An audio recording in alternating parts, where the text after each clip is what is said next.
Hello and welcome to Talk to Vidya. Today's episode is very close to my heart.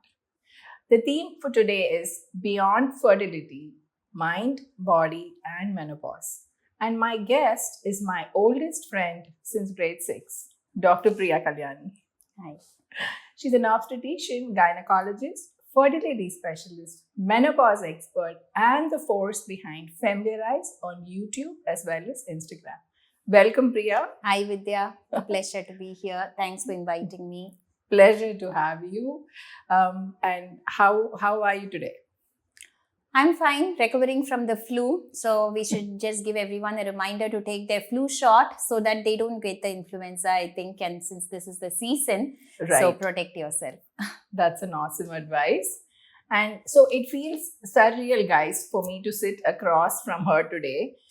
We have shared so many classrooms, night stayovers, dance rehearsals. We were in the same dance school, and so many stories have been exchanged. And here we are. So, Priya, I'm going to talk a little bit about your childhood, our childhood. Yes. So, you had this one dream since the time I've known you to become a doctor, right? Yes. Has it been really singular?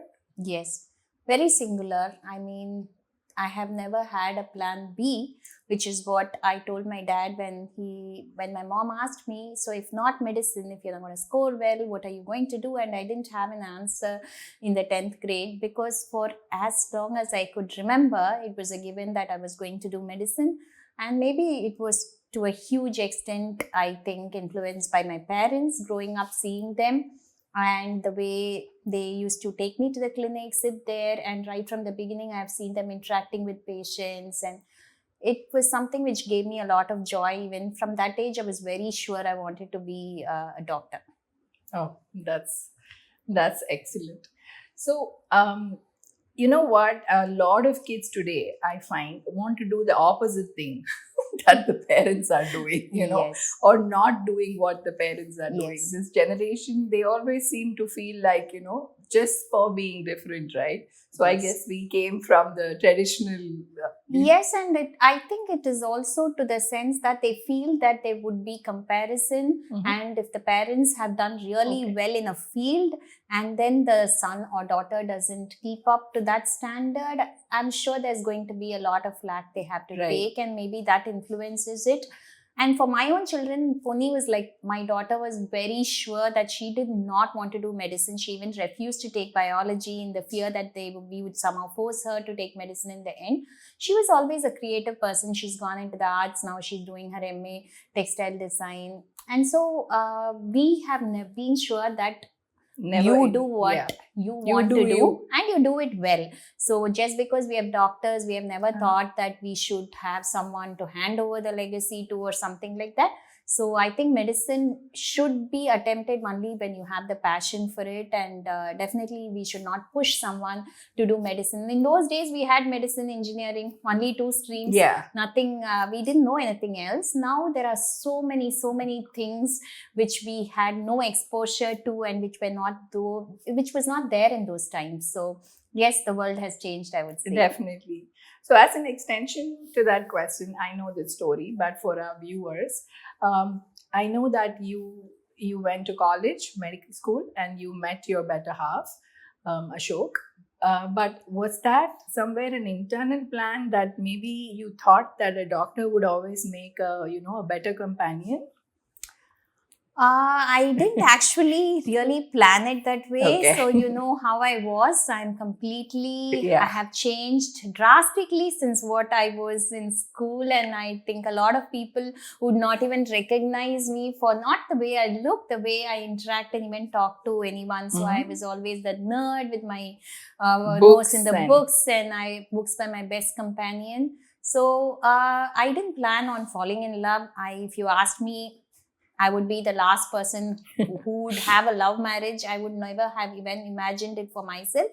But it is what it is, and I liked him as a person, and we were a really good friends, and then it changed and crossed the line into a relationship. So no, it was not planned that I wanted him to be a doctor. So, but that is the way it was. Actually, that's another thing. I was talking to a friend of mine whose daughter is a doctor in the US, and she was saying she's so clear she does not want a doctor. Again, they Yeah. have so many of these preconditions, right? Yes. That it won't work as a family. As a family, one has to have a work-life balance. So I guess we Yes. never, there was no thought thinking. about it more than the profession. I Yeah. would say it's the guy or the girl who counts, how well you know each other, understand each other.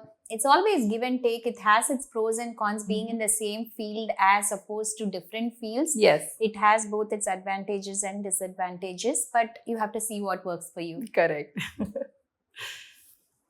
So I think I also wanted to talk about being an only child, Yeah. which we both are, and but we never felt that. At least I know that about you and me, because we grew up in Yes. extended families. We Yes. grew up in joint families, right?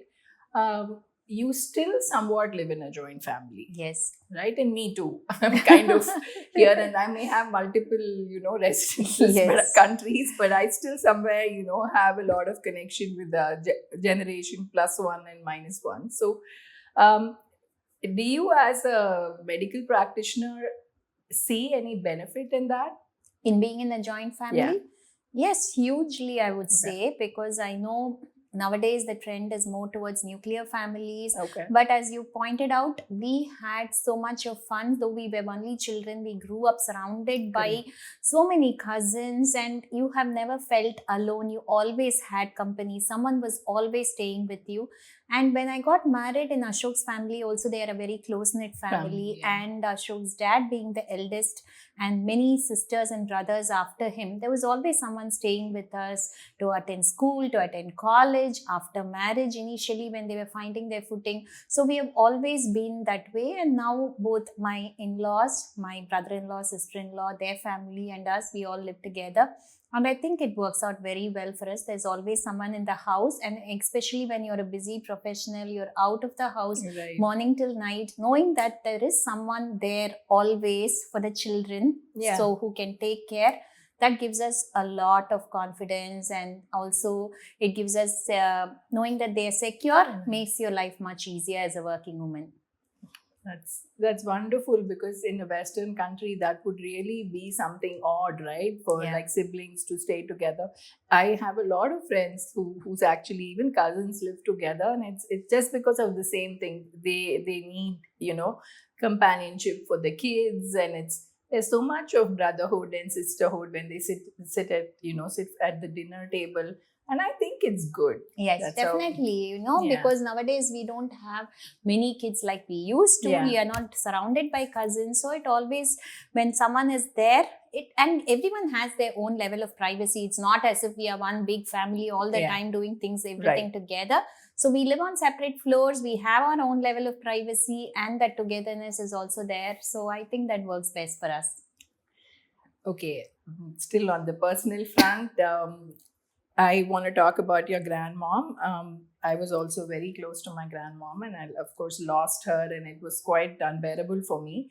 And I know how close you were, and how you guys were like peace in a pod, Yeah. looking out for each other in that house, even though there are so many other people. So, do you want to say something about her? So it's still not easy to talk about my grandmom. I miss her every single day. I have her picture there. It gives me great strength to look at it every single day.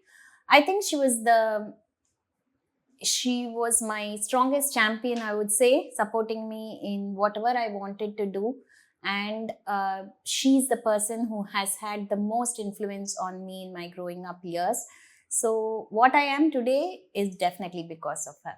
Oh, so sweet, Priya. She had a really quiet way of moving. I remember, she was so quiet, but she would get so many things done. Yes, she was And a very Not strong that lady. noisy, she was very in the back, but always gets everything done. Yeah.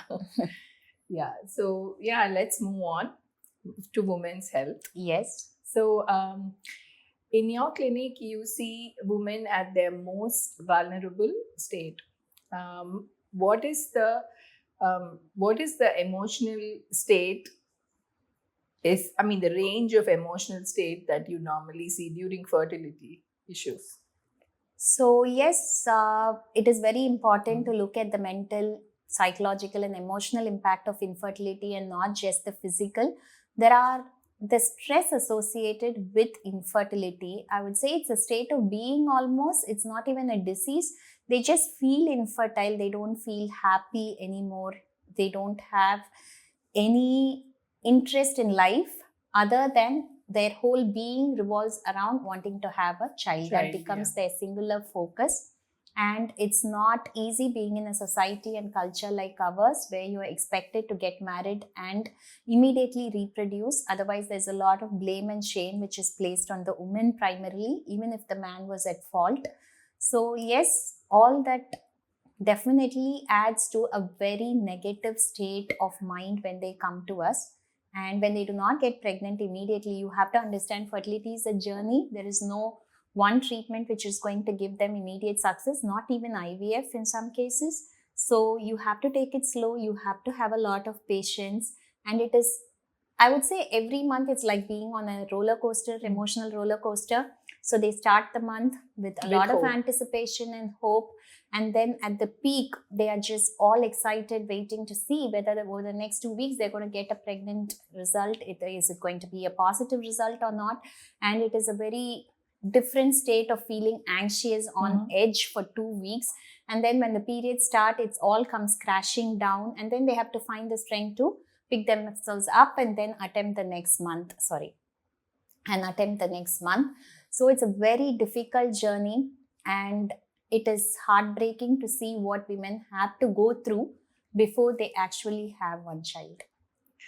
So at this point, would it be okay to ask you, like, just as a personal opinion, not that, it is a gold standard or anything. We all understand it's all up to others, but what would you recommend as an ideal age to, try and conceive a baby?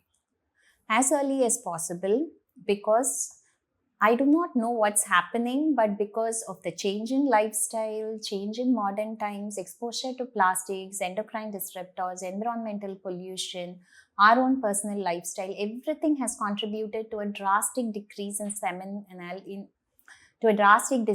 sperm counts across the decades. And nowadays, even surprisingly, at very younger ages, we are seeing women having really poor ovarian reserve. And as you all know, we are born with all the number of eggs we will ever have. And after a certain age, we do expect it to decline. Right. That is natural biological clock ticking, aging happening. And that's after 35, steeper decline after 40. But even in the early 20s, we do come across increasingly nowadays that the ovarian reserve is unexplained. It remains unexplained. It is very poor. So, but having said that, again, our girls want to have their education finished with. They want to get settled, travel, find a life partner whom they can really spend the rest of their life with, and then get married. So I would say the best age, fertility-wise, does remain your early 20s. But practically speaking, when will you be able to get married and make that major decision of having a child, which is a huge responsibility, it's not to be taken lightly and just for the sake of reproduction, would be whenever you find the right life partner. Right. So I'm just trying to rephrase that. So you're trying to say that in the early 20s, a woman is the most fertile. Yes. That's what you're saying, right? Yeah. And just a ballpark, not to get technical, when you said that about the ovarian, what did you call it? Reserve. So just give me a ballpark of an average of what a woman is born with, and then when she gets her first period, what would it be, or would it have already dropped by then? It doesn't matter. See, the most number of eggs we have would be as a fetus inside your mother's womb, and then at birth it's about roughly 1 to 2 million eggs which we have, and then by puberty it's about 300,000, and then thereon we keep losing thousands of eggs each month, whether we like it or not. That rate of decline may be faster for some, slower for some, but whether we use it or not, every month we need only one follicle to grow, so technically one egg to get released, but there are multiple hundreds and thousands of eggs which are also getting recruited and wasted every month. So that's why the 300,000, you have an average of 400, 450 menstrual cycles. You really need only that many eggs, right? But each month you're losing much more. Losing eggs. So is this the right time to segue? That means if you want to, a lot of my friends are telling their girls to now, Freeze the eggs. Yeah, freeze the eggs, or freeze the, if they already know their partner, freeze the embryo. Embryos, yes. So even that, going by the same logic, as early as Yes, as early as possible, or yeah. at least in your mid to late 20s. Don't push it too late. Yes, you can, but the number of eggs you would need and the quality of the eggs may suffer as we do it at later and later ages. And even for my own daughter, she's about 22 now, but would you think that she would want to get married? Definitely not, right? So I have told her, yes, you can. Of course, marriage should not be taken lightly, only when you find the right life partner. But if you postpone that too long, then as your mom, I think I'm going to think about freezing your eggs. Yeah, that's what I see day in and day out. And that really does give me anxiety, yes. Yeah. Thank you. That's a lot of good information, I think. For all you girls out there, I think you should really listen to her because it's kind of becoming a thing now. Yes. It is becoming a thing, infertility. It's not like something to be taken lightly. So I think it's a smart thing to, freeze. Yeah, if you do not want to have children, yes, that is different. Yeah, it's a but choice. When you want to have children and you cannot, it takes over your whole life. Yes. Could become like an obsession, you say, right? Yes. Like a failure, yes, it is not at all a place you want to be in. So I wouldn't wish it upon anyone. Yes. Okay, let's move on to party now. So you hosted the Menoparty, yes. And I was there. It was fabulous. You had all these subject matter experts. You had a nutritionist, you had a physical trainer, you had a skin dermatologist, and then mental health person. You had it all, right? So my question is more of menopause generally is taken differently by different people, right? Yeah. Like to me, I take it personally as some sort of freedom. Okay. Right? So I feel like it's a huge change, and I feel it's a new lease. Yes. And it's like you can breathe, and you don't have to think about, like, I'm always stuffing my children's faces with food. Okay. I'm one of those moms. They open their mouths to talk, food goes in. So yes. I no longer typical have to Indian do that. mom. Yes. Because you can no longer do that. Yeah. Right, and that's great. And I just think it's good to have them, independent. But there are a lot of people who take it differently. They see it as a sense of loss. Yes. So do they actually come to you during these times? So is that also something a gynecologist counsels them? Yes, we do. But I would say there's a huge lacune about where menopause care is concerned in India, because there's a complete lack of awareness about what is actually menopause. We see it as the very superficial thing, which is your period stopping. And when you have had really heavy, painful periods all your life, it can be a blessing for many women not to have to think about getting their cycles. Whereas at the same time, if it has been someone who has had really regular, normal flow, they may also feel a sense of loss, as you called it, that their reproductive function is coming to an end, and somehow one phase of their life is getting over and the next one is starting. That is what we should be focusing on.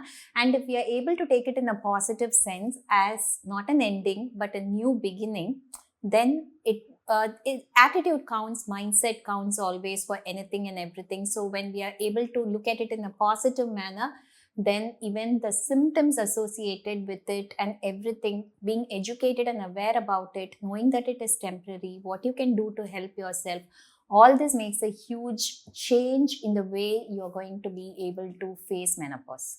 So it's about how you look at it and what the woman's circumstances at that time. Yes, and how aware you're about what is going to happen, how you should be taking care of yourself better, what are the changes in your lifestyle you should be incorporating.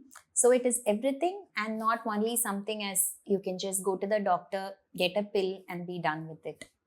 So, for example, somebody is having, they've started having symptoms of menopause, and they're almost there. And then, do they actually have to? What is your advice? Do they have to come to a gynecologist? Yes, I would suggest that Yeah, every that's what- woman yeah. has an annual gynec checkup, not whether they are perimenopausal or menopausal, postmenopausal, it doesn't matter. But the sad truth is, yes, it is much better accepted in the Western countries Right. where you have yearly preventive health checks. But here, people do not want to visit the gynecologist once they have children because they are scared of the internal examination. But if you come and then talk to your doctor about concerns you can't discuss elsewhere, it could be about problems with your bowel habits, whether you're leaking urine when coughing, uncomfortable things, whether you're having Okay. pain during sex, lack of libido, so many things. And coupled with that, what changes you're undergoing, maybe you're putting on weight, you may be landing up with other medical disorders. There are so many things which can be addressed and should be addressed on a yearly basis. That's a lot. I think they got it right. So this is such a informative session for me, Priya. Thank you so much again. I want to talk about HRT because sometimes I see a doctor in the US as well, and I just want to know what is the difference of. Do people actually subscribe anything here as a gynecologist? What do you think about I just want to know the estrogen, progesterone play in HRT, which is hormone replacement. So nowadays we call it as menopausal hormone therapy, Yeah. MHT rather than HRT. Okay. Because estrogen is going to decline. It's a natural phase of life. Yes, your ovaries shut down, pack up, and then you don't have estrogen, and you have all these estrogen receptors from head to toe, and Correct. you do not have anything to feed them, Yeah. and then you start having a lot of symptoms. But the symptoms are going to be very individualized to each person. Everyone does not have to have everything, and there may be very few symptoms, the lucky few who get a free pass through menopause. And then there can be on the other end of the spectrum women who really suffer with everything there is in the book and beyond. So it really depends. MHT is just because you're menopausal, you do not have to take MHT. And increasingly we see a lot of even doctors on social media, especially in the US, promoting MHT for a lot of indications that every woman should be on menopausal hormone therapy. Whereas I would say we should take a more guided approach according to what the guidelines are proposed by the International Society for Menopause. And it's a very specific case by case. Specific indication. Yeah. It is not just because you take estrogen, it doesn't mean that you're not going to get any problem at all for the rest of your life. So trying different things, seeing what works for you, and always focusing on lifestyle modification first and foremost rather than just on medication is very, very important. So MHT does have its place. Definitely, yes, you can take estrogen. And if you have a uterus, that is meaning that you have not had a hysterectomy or removal of the uterus done for any reason, then you should always be taking it along with the progesterone to protect the uterine lining. It's never going to be only estrogen. If you have a uterus, it has to be given with progesterone. Along with progesterone. That I understood. Okay. That's great. So dance is something both of us love. And we went to a dance school for almost, how many years? Maybe 10, more than a decade. And, that was kind of a routine. We were there every other day in the evenings. And do you think it kept us like out of trouble? Like we didn't have that... I don't know, like hyperness of other kids maybe, or I don't know, not of other kids. You know what I'm trying to say? So I think everyone should have some physical activity, right? So it can be dance, it can be playing a sport, and all that what it does is it's not important only for the physical fitness which it's going to provide, but also for the mental discipline and the structure it gives to your days.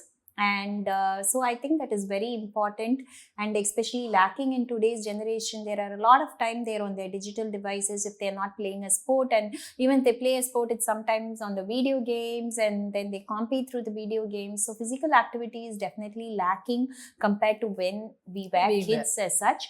And we see a lot of childhood obesity with its concomitant problems, hypertension in single digit ages, and then heart disease when you hit your teens and 20s. It's very scary, I should say. So I would strongly advise parents that you have to make sure your kids do not have only the academics to focus on, but for their health, some physical activity which they enjoy doing. It could be dancing, swimming, cycling, or playing a sport. It should definitely be encouraged. So I see in Familiarize, her very informative YouTube channel. All of you guys should go and check it out. It's amazing.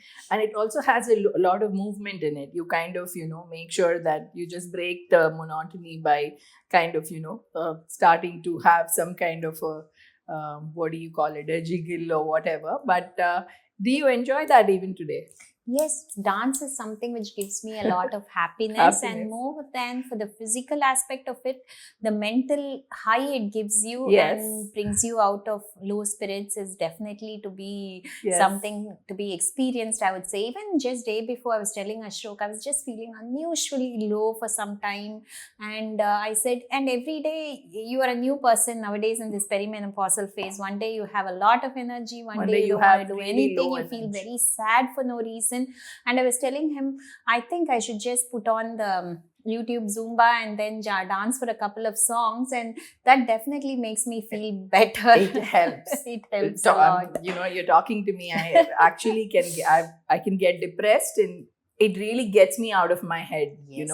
You just kind of get out of your head and you move your body, and it just gives you that instant. And it's nothing about cardio. It's completely a mental health benefit for me. And exercise is a proven antidepressant. Yeah. So yes, it has a lot of mental good chemicals benefits. Come out. Yes. So Priya, how do you, how are you balancing it all? I know you're Superwoman, but no, I'm not. No one is Superwoman. But you are a human being. Yes. So, how are you doing it all? Like, is there, like you said, you have low days, you have high energy days. Is it all just about listening to your body? Yes, it is. But my profession is extremely demanding in the sense that unless I take the whole day off, once I leave the house, I will never know when I'm going to return back home.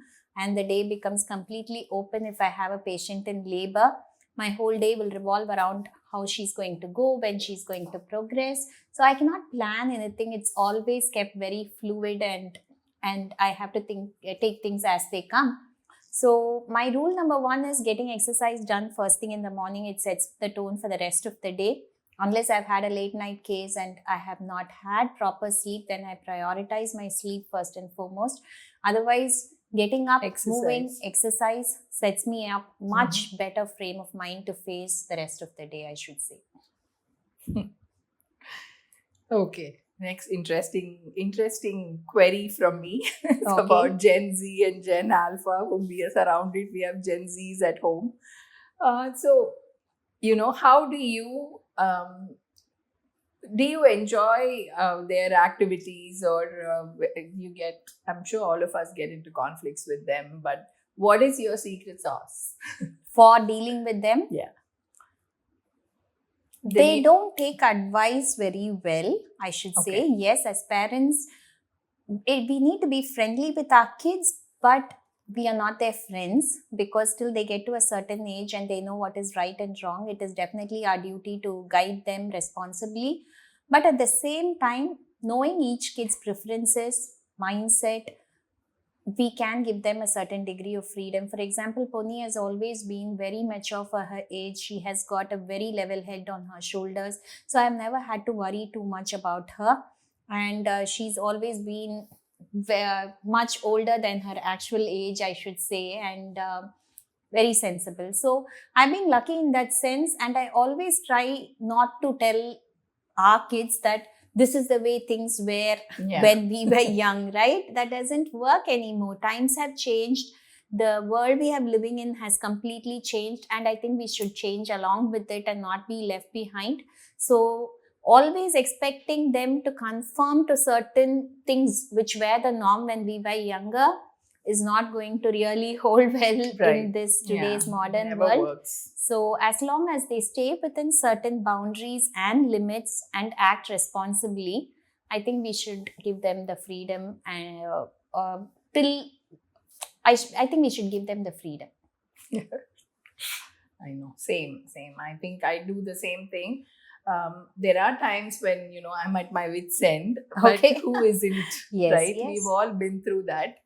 But now I've got like super, I think, grateful for super nice kids. Yes, Good yes. kids, basically. Good kids, yes. You put that goodness into the community. You don't even, that's like, I feel like a plant, right? Yeah. Like how you take care, you've got to put something out there which is actually going to help other things. Definitely. So yeah, that's the thing. So Priya, from the time I've known you, you're never like a sedentary person. Yes. You're always thinking of like what next. You can't stand still. You're making plans for sure. I even remember you always took cutouts from magazines at that point. You would make Okay. us some corn and some tomato corn quiche. You were always up to something. Let's Yes. just say that. So in this journey of life, you've done so many things. You from where you started to where you're here. You're always, thinking of the next thing. And every time I meet you, you show me something that you're working on. It's Okay. always been like that. It could be a new idea, a new, project, right? So what's next for you? Where do you see your energy and passion going in the coming years? And I'm, like talking not too long, but 5 to Yeah. So sometimes this needing to do everything does have its disadvantages too. As Ashok says, you have only 24 hours. Everyone has 24 hours. So don't just take on more and more. Can't you just sit still without doing anything for even a short period of Right. time? But that's not me. And there are a lot of things I still want to learn and I want to do. And there is just not enough time, I would say, with obstetrics. So I would want to start cutting back from obstetrics, the delivery is part of it, because again, Okay. that is a huge responsibility. There's a lot of stress associated with it. I'm pushing 50. So I think by the time I hit 50 in a couple of years, I'm thinking I should start winding up my obstetrics practice Okay. and not being on the run 24/7, Right. Makes always on sense. call. Yeah. So that I can have time to do other things. I am more inclined to go into menopause care now because probably I'm in this phase. I'm very interested and I see this huge gap in the knowledge which women have about their own bodies and what they could be doing to take care of themselves better. So I want to think about starting something like a structured lifestyle program to educate them about their not only short-term health benefits but long-term health risks Right. also. And I'm someone who has always loved books, as you know, and for me, writing is something which I want to explore. I want to have time to sit and write books. All right. I wish you all the very best. I think these are all great things and you'll excel at them because I think it's always conceiving something new and then which is not there. There's a huge white space and then trying to really build it from scratch. You're really good at that. So I Thank can you, vouch thank for you. that. So, all the very best for you. Thank you so much. So Priya, if not a doctor, what career would you have chosen? You have to say it. I know you can't I think didn't even beyond. think about it. So But- probably I keep telling my kids that post-retirement, I want to start a cafe with really delicious, healthy food, books and everything I love. So maybe a chef. You would be good. Okay.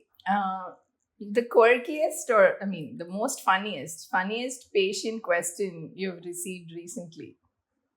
You have no idea. We receive multiple questions of all kinds, day in and day out. I Oh even my- have a diary there where I'm noting down few things which stand out because I'm going to write it as a book in the future. So yes, and I'm going to call it trauma and drama. Okay, the most recent dance song in your playlist that instantly lifts your mood. The most recent one which we danced to happened to be Monica from Tuli. That's amazing. I know.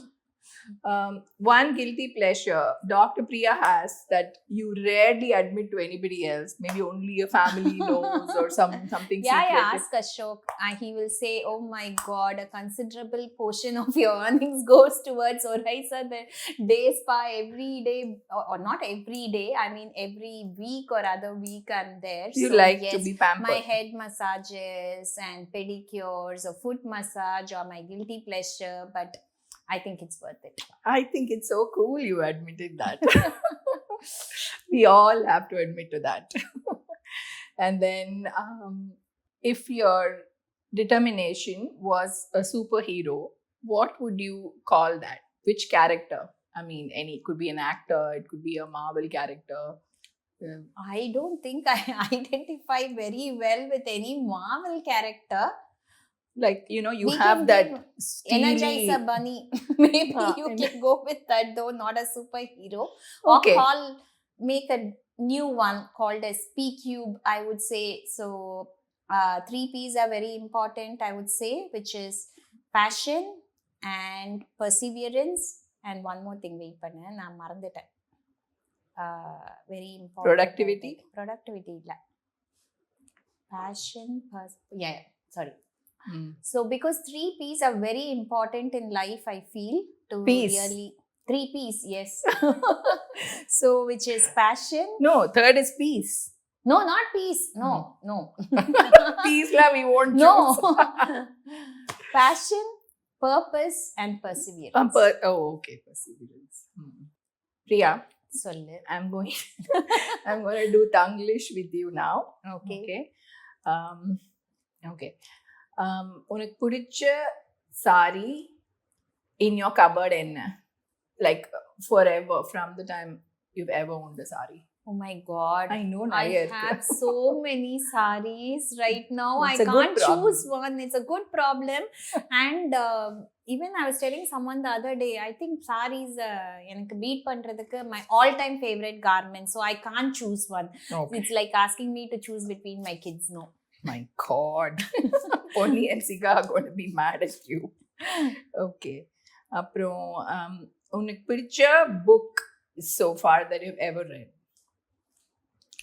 Again, see, இதெல்லாமே எனக்கு ரொம்ப பிடிச்ச விஷயம். So you're asking me to choose one is very difficult for me. There are many I have really enjoyed. Okay, right top now, 3. Ikigai, I would say, is like very easily readable and something I can keep going back and reading.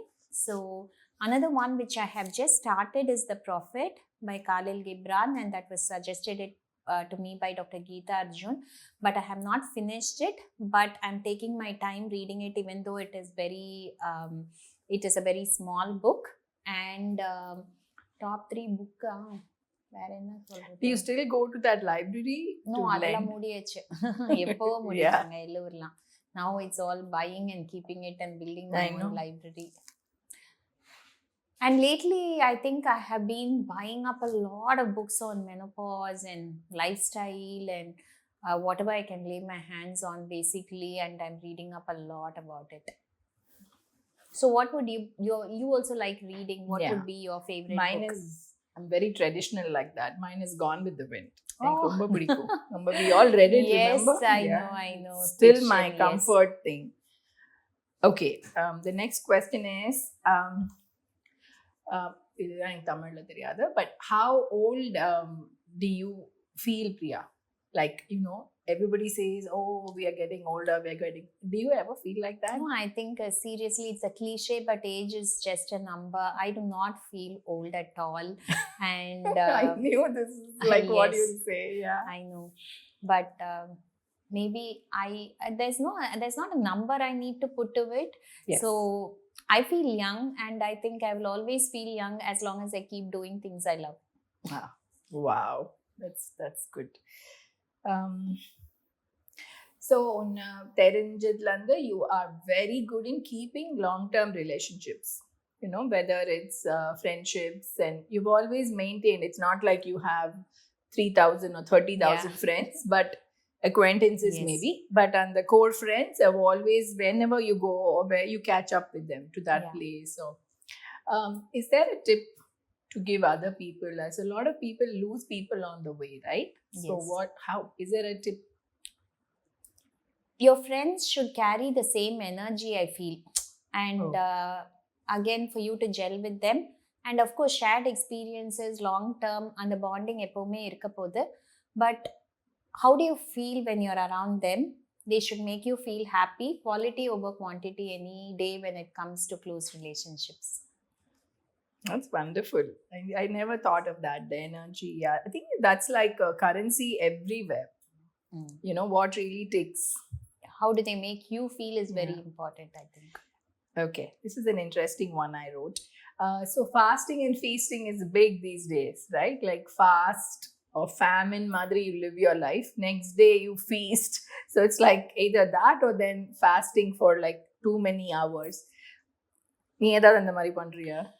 No, I don't do anything, nor do I advise anything which is not sustainable long term. அதனால தான் எனக்கு இந்த வார்த்தை டயட்னே பிடிக்காது, because it has that connotation of being very short term.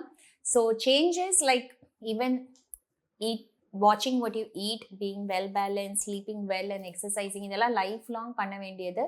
So lifelong sustainable changes will only give you results. In the fasting ஒரு நாள், feasting இன்னொரு நாள்னா அப்புறம் யோயோ மாதிரி your diet, your weight will also go up one day, come down the next day. It's not at all going to be useful for long term health, I feel. Will it also hit the metabolic system in a way, like your endocrine system and all that? Because it'll definitely your body will not know what to expect and what you're going to do. ஒரு நாள் fast பண்றோம், so it wants to store on to more energy. Next day there's too much as such, so you're going to confuse yourself and your body too. Okay. This is in English. Fashion is dash. Timeless.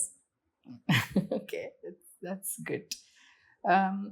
I know the answer for this, but yet I will ask for the viewers.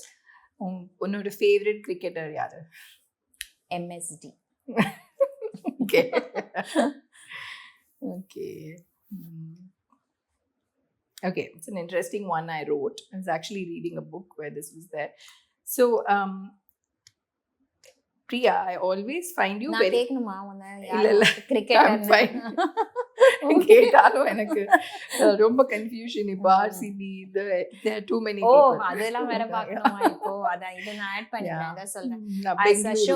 Ashok and Siga, my son, they say நான் cricket கிரிக்கெட்டுக்காக பாக்குறதே கிடையாது, CSK fan தான். But ஆனா you are not a CSK fan, you're a Dhoni fan. Only when he is playing I go and watch cricket itself. So yes. Yeah, that's true. It's really worthy of that. So Priya, நீ எப்பவுமே உனக்கு தெரிஞ்சதுல இருந்து you are a very happy person. Okay, that's my take and observation on you. So are you happy because things always go right for you, or you have the right attitude about these things? யாருக்குமே all the time things will not go well. I have been through a lot of highs and very deepest lows in my life, but I think the attitude helps, and learning to accept things you can't change is what gives you a little bit of peace and strength to carry on. Yes, there are always going to be lows, so that is a given in anyone's life, and there have been some very difficult times, and then this is even a tattoo I had done just because stay, think, be positive, because I wanted it to be a reminder every time I look down, and this was in my eyesight, and so it has been a conscious work in progress to change my mindset. I would say it didn't come naturally to me. You love, I don't know if you love, but நீ நிறைய travel பண்ற clearly, but what has been your most enchanting travel destination you'll recommend to me or to the viewers? About it. இப்போ டிராவலா ரொம்ப பிடிச்ச இடம்னு சொல்றது என்னவா இருக்கும் யோசனை பண்றேன். இது வரைக்கும் what's been your most exotic travel, Priya, that there's like not like anything else, you know. So many cities are the same. I feel like so many, everything is, most of it is the same experience, but you know, the same museums. நான் உன்னை கேக்குறேன்.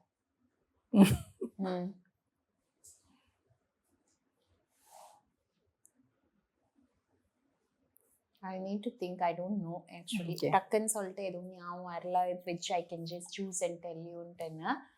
So நான் கேட்கட்டுமா உன்னை? Travel பத்தி it will be embarrassing because I haven't gone to that many places. Very standard places which is exotic la, I don't know. Yet to come. Okay, the next season. I wouldn't say exotic places out of the way. We have traveled a lot in Europe. For some reason, I always prefer Europe compared to the US. Once tam poirken idu varaikum, and that was 10 years ago. Somehow there's this mental block about traveling to the US. I don't know if it's the journey or anything like that. The length of it, yeah. But again, nariya poradhu Dubai, and then Purni was studying in Singapore, so we used to go every year almost to Dubai, Singapore and London for one reason or the other. But actually nowadays I'm just starting to travel inside India, and the options are very limited there, as you know. Infrastructure wise alla romba kammiya da irukku, but in the heritage inspired I have gone on few tours with them, and they take you to these temples and the architectural iconography, significance, the local there's so much of beauty right here. And I was telling Ashok, I really want to explore India further rather than always having to heritage inspired. There are tour experiential tours, so no trek and all, it's just pure it's not religion, it's only pure architecture and about our roots, and going and checking out what people have done in our history. அவ்வளோ அழகழகா எப்படி கட்டினாங்க அந்த காலத்துல, ஒண்ணுமே இந்த இப்ப இருக்க ஃபெசிலிட்டி இல்லாத காலத்துலன்னு சொல்லிட்டு. ரீசெண்டா I went to one tour of their jewels of ஹொய்சாலான்னு சொல்லிட்டு. இட்ஸ் ஆல் மைசூர்ல இருந்து அங்க இருந்து பக்கம் Belur, and those temples are like mind blowing the architecture there. And அவங்க எடுத்துட்டு போய் அதை ஒன்னொன்னுத்தையும் எக்ஸ்பிளைன் பண்ணும் போது you see the beauty there, seriously, and that is somehow closer to my heart nowadays, I feel, rather than only doing all these tours abroad. That's wonderful too. Okay, this is something that I ask most of my guests. I'll try in Tamil. So Neenga, as in both you and Ashok have been in a long-term relationship, Ilya, just like from 20s. So again, it's really tough these days, you know. The lots of marriages, as we know, go through highs and lows. So I've always seen both of you to be very respectful and amicable outside, and inside I'm sure you have your usual, but you know, it's, I just want to know, I'm rambling. I just want to know what ungaloda secret enna. ஏதாவது ஒரு tip again? There is no secret to any long term relationship or marriage. I would say respect, as that word you used, is very very important. Giving in where necessary and staying firm where necessary is very important. We are completely different people with completely different mindsets, passions, hobbies, but at the core எங்களோட values remain the same.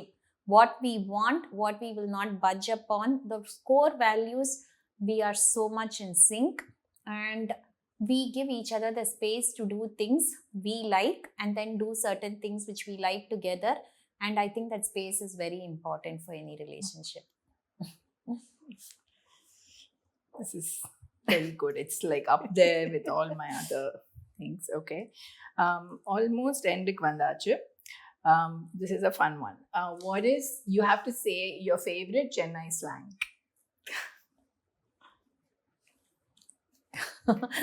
This is something Ponni uses a lot. I don't use a lot of this Chennai slang language actually பார்த்தா.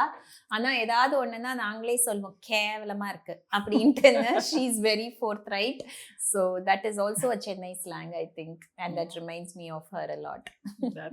That's awesome. என்னோடது வந்து I think it's from the time I was, I used to live here and I keep coming, I always say semma. Semma. And the semma is always nice. Yeah. It means like, okay, it's up there again. Yes. Thank you, Priya. I can't just say thank you, I have to hug you. Yes. Thank you, Yes, Priya, for thank coming. This has been a full circle moment for me, from school desks to this studio. I don't know how I got here, I know how you got here.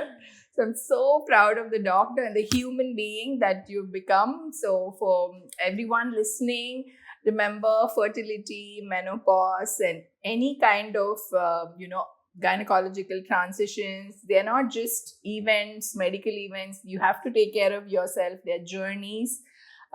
So talking about them, talking to your gynecologist, going annually, like she said, is how you heal together.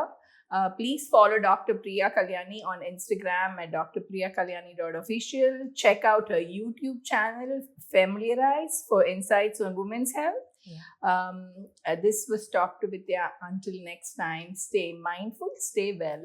Bye.